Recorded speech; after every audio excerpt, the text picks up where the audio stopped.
Major support for Carolina Business Review provided by Colonial Life, providing benefits to employees to help them protect their family, their finances, and their futures.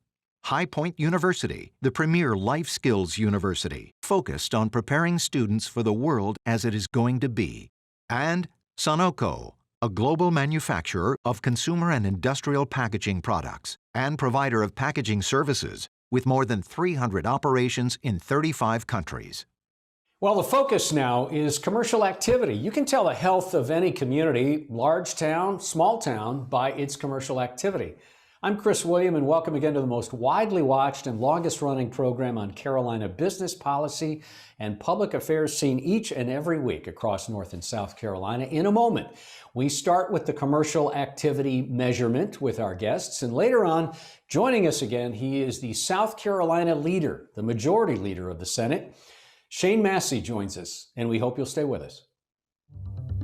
Gratefully acknowledging support by Martin Marietta, a leading provider of natural resource-based building materials, providing the foundation upon which our communities improve and grow. Blue Cross Blue Shield of South Carolina, an independent licensee of the Blue Cross and Blue Shield Association. Visit us at southcarolinablues.com. The Duke Endowment, a private foundation enriching communities in the Carolinas through higher education, healthcare, rural churches, and children's services. On this edition of Carolina Business Review, Christopher Chung from the Economic Development Partnership of North Carolina, Jody Bryson from the South Carolina Technology and Aviation Center, and special guest Shane Massey, South Carolina State Senator.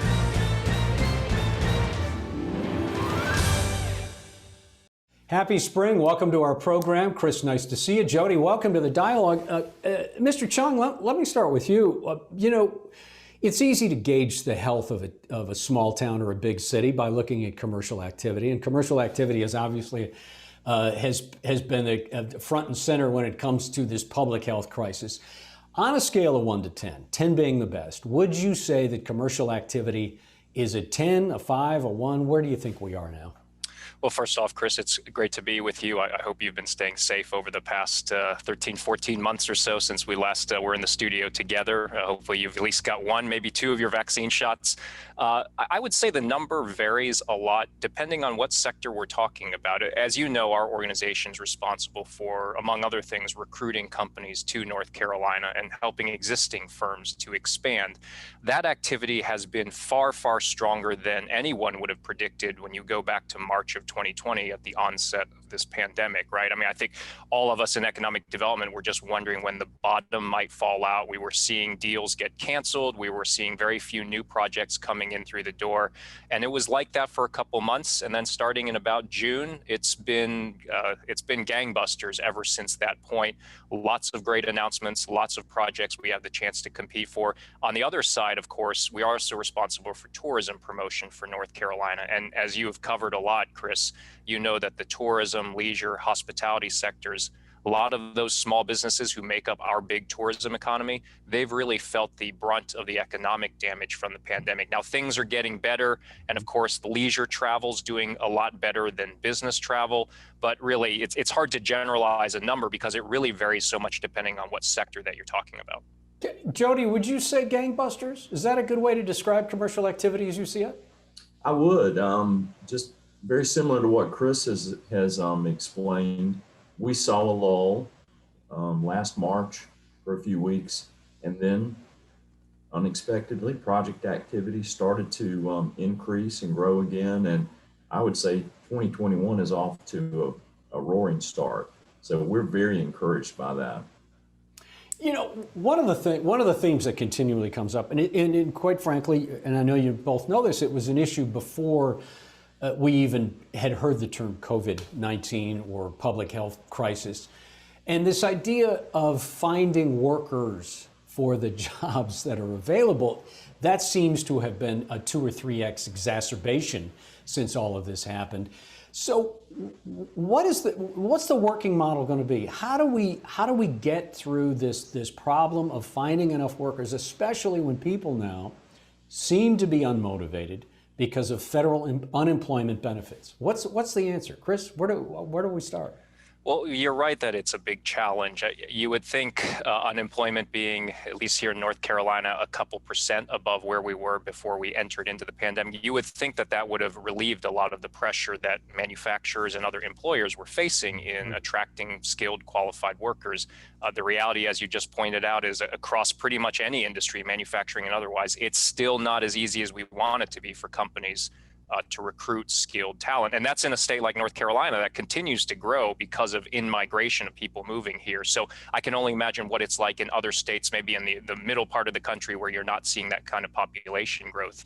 I think there's two things, right? Like you said, there's been some financial incentive through unemployment payments for perhaps some of the workforce to stay at home, but there's also been a very real human concern about exposing oneself and one's family to this coronavirus by going back to work. And that's also kept a lot of people on the sidelines. Now, hopefully, as a country, we're making progress on the public health aspect, but that may take a while for people to feel comfortable getting back into the workforce. I think schools reopening, that's been a big part of what's liberated some of the workforce to feel like they can re-enter.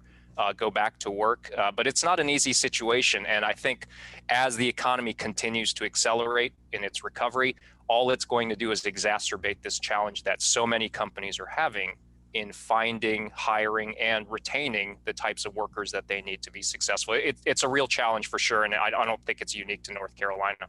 Jody, would you describe it as a desperate situation, trying to find these workers? I don't think it's at the desperation point in South Carolina. Workforce has been a challenge in the Southeast for a number of years. And I know North Carolina, South Carolina have worked hard to come up with creative solutions, customized training programs to support, the new businesses and industries that are coming in. It will continue to do that. And so I think, yes, it's a concern. Yes, companies are scrambling in some cases and across certain industry sectors. But I'm very optimistic, and I think that the creative solutions that South Carolina has employed in the past will continue to be used in the future, and I think we'll be all right. And again, a lot of population is moving to the Southeast as a result of the pandemic, and the housing markets are exploding from a selling perspective, and so we do have new workers moving into our states and our areas and communities. And I think that's going to help as well. Jody, specifically, let me stay with you for a second in the South Carolina Technology and Aviation Center in the upstate, of which you know a little bit about. This idea, do you feel like the Palmetto State has learned a valuable lesson? Not that this was not a concern before, but is there a new strategy now that South Carolina had done so well developing automotive and aerospace that was also the Achilles heel? And when cars and planes ran into the issue that they ran into these last 12 months, it exposed the underbelly of having too much concentration in two industries. Is South Carolina supplanting that high concentration with a different portfolio? Well, I think we will continue to support aviation and automotive. Those are the two largest industry sectors in the state. But I don't think that has been supported to the detriment of the other industry sectors.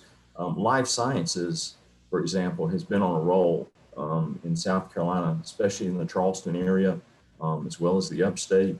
And of course, we have many types of advanced manufacturing across the state, and those companies have been growing and expanding. And then distribution logistics has also been a very high growth area for us. So, I think that you'll continue to see all of those sectors do well as we come out of this pandemic. And so I'm not too concerned that that automotive and aerospace are top sectors for us, because I do think there are a lot of sectors right behind those that continue to grow and succeed as well. Our guest is not a freshman to South Carolina politics, certainly not to senior leadership. He is the chairman of the South Carolina Senate Rules Committee. He's also the majority leader of the South Carolina Senate. We welcome now the South Carolina State Senator from District 25. Those are Western South Carolina counties, the Honorable Shane Massey. Senator, welcome to the dialogue. Nice to see you, sir. Thanks, Chris. Thanks for having me back. Let me outline a couple things here just briefly. You had a 30-member caucus in the South Carolina Senate. The South Carolina budget now is probably not overstating it to say it's flush with cash, billions, in fact. So you have probably a pretty exciting agenda ahead of you. What are your one or two top priorities, sir?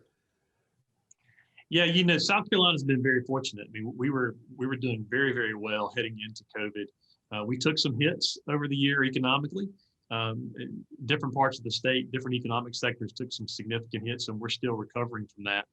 But we were in a good enough position that we didn't have to cut anything in our budget over the year. We didn't have to borrow money to pay unemployment claims. So we were in a really good spot. And recently, what we've learned, as you mentioned, our economy has been performing very well with people working and people spending money. And so it does appear that we're going to have a significant amount of money for the next fiscal year. And we're going to, on the Senate side, we're going to take up the budget next week, and we'll get into that conversation. Are you encouraged that you'll be able to find a consensus to spend that money, what is thought to be responsibly? Yeah, I think we'll get a consensus. There's going to be obviously a good bit of conversation about that, and there are going to be a lot of different ideas. And you mentioned that we have 30 Republicans now out of 46.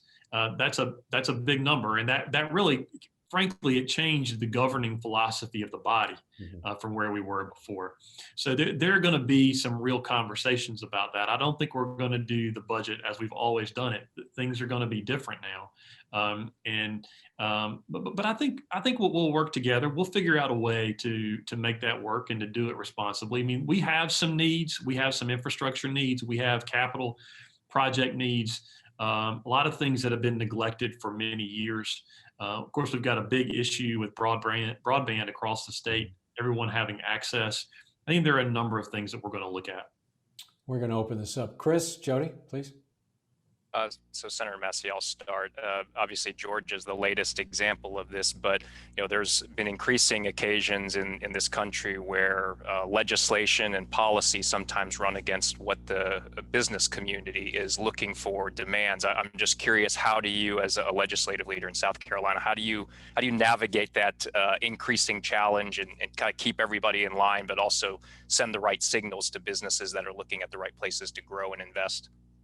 Yeah, no, that's a great question, and you're right. It is a regular challenge. So what I try to do is I'll listen to you. I'll listen to anybody, and I've been a very pro-business legislator. I think my record supports that, and I've supported those things that has allowed a lot of businesses to come to South Carolina. Has encouraged a lot of businesses to come to South Carolina. We've done very well with the business climate that we have created over the years. That's got us in the position that we're in now. That's allowed for the economic position that we're in now.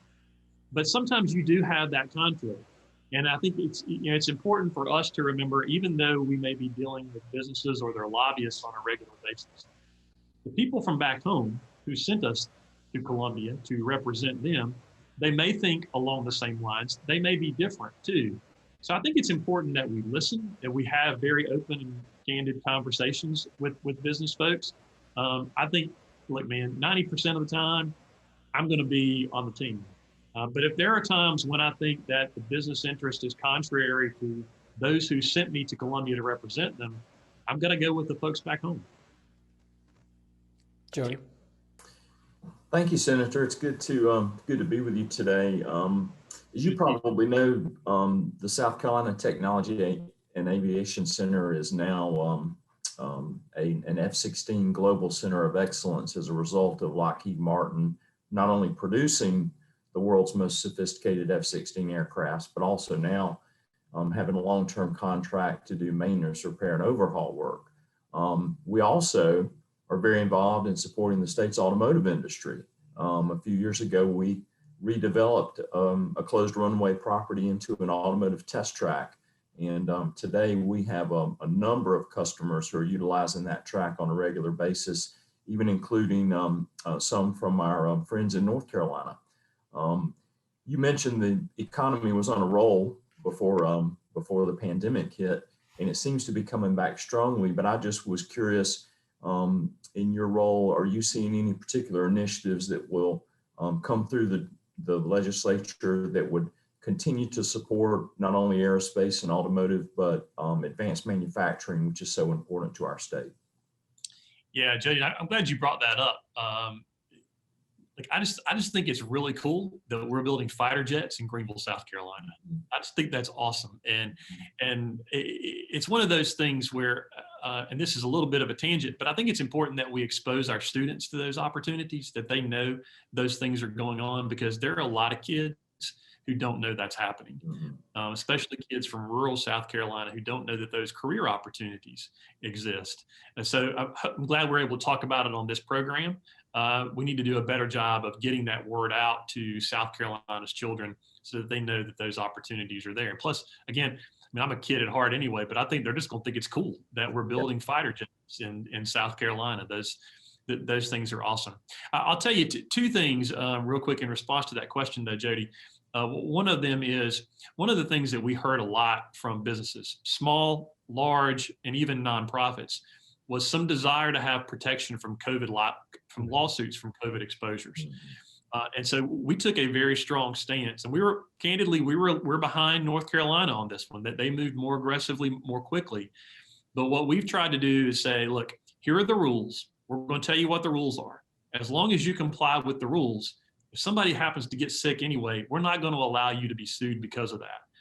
But I think that's important for businesses to be able to bring back their workforce in person, for customers to come into the different businesses. That's one thing. The second thing is, Jody, as you know, one of South Carolina's big assets is the Port of Charleston. And the port has allowed us to become the major manufacturing powerhouse that we are. Without that port, we would not have been nearly as successful in recruiting that industry to South Carolina. What we have learned, however, is that we have become a little bit uncompetitive, that some other states, Savannah is a good example, but some other ports along the Atlantic coast have been investing more in their system, and we've gotten a little bit behind. So we need to make some more investments. And one of those is the one that we had the most conversation about most recently, is ensuring that we get near dock rail access. We get the rail lines up close to the dock, which would take a lot of trucks off the road, but it would also make the whole process work more efficiently and really strengthen our port. I think that's going to be a big benefit to manufacturing in South Carolina. Your Honor, let me follow on with that, because these are two important things. You talk about the ports, and some of your colleagues in leadership and political leadership would like the ports to have a different structure, that they don't want it to be an agency. And speaking of that, what scenario could you see that would allow, or can Santee Cooper, could it continue to go on as a public utility for the Lowcountry and the Grand Strand? Do you see that as a possibility? Not in its current format. I think the way that it is now is a model that has proven that it's not going to work. And I know Santee Cooper has been trying very hard to fix some of the problems, and they've been successful to some degree.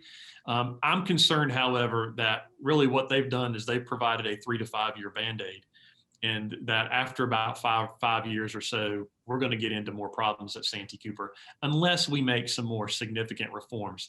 Santee Cooper has operated almost as completely without any outside oversight. There's been no regulatory influence, and there are reasons for that. But I think the time has changed, and the experiences that we've had to get us to this point lead us to believe that if Santee Cooper is going to remain a state agency, there's going to have to be more oversight of that entire process. There are going to have to be changes with the board. There's going to be changes in management. Just a real cultural change has to happen at Santee Cooper. Now, Chris, to your point too, there's going to be a lot of interest in selling Santee Cooper. That initially came about because of the debt they incurred related to VC Summer, the failed nuclear plant. But there are other issues at Santee Cooper beyond just VC Summer. In fact, I've told people lots of times, VC Summer gave us the reason to look under the hood. And when we looked under the hood, we didn't like what we saw. Yeah. So I think there's going to be significant changes made at Santee Cooper. Chris? So I'm going to ask a question more about like, how do you prioritize your budget around economic development? I'm going to try to pose it in a way that I usually ask your counterparts here in North Carolina. So if you had $1 to spend on economic development for North Carolina, and you could only spend it on workforce and education, infrastructure, taxes and incentives, or marketing, how would you split that dollar up among those four priorities? Again, workforce and education, infrastructure, marketing, and taxes and incentives. Man, you're asking hard questions. Just trying to understand what our competitors are doing. Yeah, I don't know. I don't know that I want to reveal all that. Well, look, in South Carolina, of that dollar, currently, 50 cents of it's going to education right now. I think we need to do a better job in how we spend that 50 cents. First of all, I'm okay with that 50 cents going there. So that answers part of your question. But I think we need to do a better job of how we're allocating that and making sure that we're getting a real bang for the buck. And part of that feeds into the workforce part of your question as well, because we have to make sure that our children are exposed to the opportunities that are available today and that will be available in the future. So I think we need to invest in making sure that business and government coordinate better and communicate. So that, I mean, look, business knows what their workforce needs are. They know what their workforce needs are going to be in the next several years. What we've got to do is communicate better so that we offer the technical college programs or the four-year programs, or even just the programs in our high schools to allow people, children, students to compete for those positions. So I would definitely put some of that money into workforce in addition to education. They're going to be, part of that dollar is going to have to go to incentives. I wish that were not the case. Unfortunately, that's just the world we live in. A number of our folks in the legislature say we shouldn't have to bribe people to come to paradise. And I do think that South Carolina offers a lot of great things that attract people to come here regardless. But look, man, and y'all in North Carolina, you're pretty cutthroat, man. I mean, the competition is tough, but it's also with Georgia, Tennessee, Florida, Alabama, Virginia, everybody around us. It's a very competitive business. And so we have to recognize that, and we're going to have to continue to contribute to that in order to lure these businesses. Because I will tell you this, one concern, then we can move on from this. I am concerned that while we've set a very good foundation 10 or 15 years ago that has led us to the situation that we're in now, I'm concerned that North Carolina has been up in their game and we haven't gotten as aggressive, and that we've been a little bit comfortable. So we've got to really up our game and get more aggressive to stay competitive, because we don't want to get past. Jody, we have about 2 minutes. Senator, I guess for the first time in our state's history, we do not have a lieutenant governor presiding in the Senate. And in fact, the lieutenant governor and the governor ran on a ticket this past election. This far in, how would you gauge that transition? Are you pleased with how that has worked out? Would love some insight from you on where you see it today. Yeah, so I think it's working very well. So, the only real concern about this going in was that the lieutenant governor would vote in the case there was a tie. And so if you've got a tie, the vote's going to fail, because the president of the Senate now, who presides over the body, is a senator, Senator Harvey Peeler from Gaffney. Senator Peeler does a very good job of making the trains move on time. He keeps things in order. So I think from that perspective, it's worked very well. We have had, I think, since this happened, since the lieutenant governor was moved out of the Senate, we've had maybe 2 or 3 tie votes, and those votes have failed. But otherwise, I really think it's worked well, Jody. Mm-hmm. Thank you. We have 2 minutes left, Senator, and I want to bring up the point about longtime political icon, certainly you know well, Senator Hugh Leatherman turned 90 recently, and also has returned some campaign money for what was going to be probably 2024 campaign finance. So what does that say, and what does a South Carolina Senate look like post Hugh Leatherman? Well, so Senator Leatherman turned 90 on April 14th. And I'll tell you, I hope that I am in his condition when I am 90, if I make it to that far. He is sharp, he is active. And as you know, Chris, I mean, Senator Leatherman and I have not always agreed. We've sparred on a number of things, but you got to respect the guy. And I read the report about him returning campaign contributions. I don't know that that's accurate. Just from what I've heard from some of the people close to him, I don't know that that's actually happened. But I know he has been engaged this year. He was sick some earlier, but he's been engaged, and he's been a very major influence in the Senate and the state as a whole. So I don't know that I'm really ready to start talking about what the Senate looks like after him, because I don't know that that's going to happen anytime soon. And literally, we're almost out of time. You've been now in political leadership for 18 or so years, and would the governor's office ever have a pull for you? Would you run for governor? So I've been in the leadership position for almost 5 years now. Look, I'm interested in ideas, and I'm interested in trying to solve some of the problems that are out there. South Carolina is a great place. We've got a lot of tremendous things going for us, but we have challenges. And so if I thought there was a way to address those challenges in that position, I'd look at it. Okay. Senator, thank you for taking time. Thanks for your leadership. Jody, nice to see you. Chris, always nice to see you. Until next week, I'm Chris William. Hope your business and your weekend is good. Good night. Major funding for Carolina Business Review provided by High Point University, Martin Marietta, Colonial Life, the Duke Endowment, Sunoco, Blue Cross Blue Shield of South Carolina, and by viewers like you. Thank you.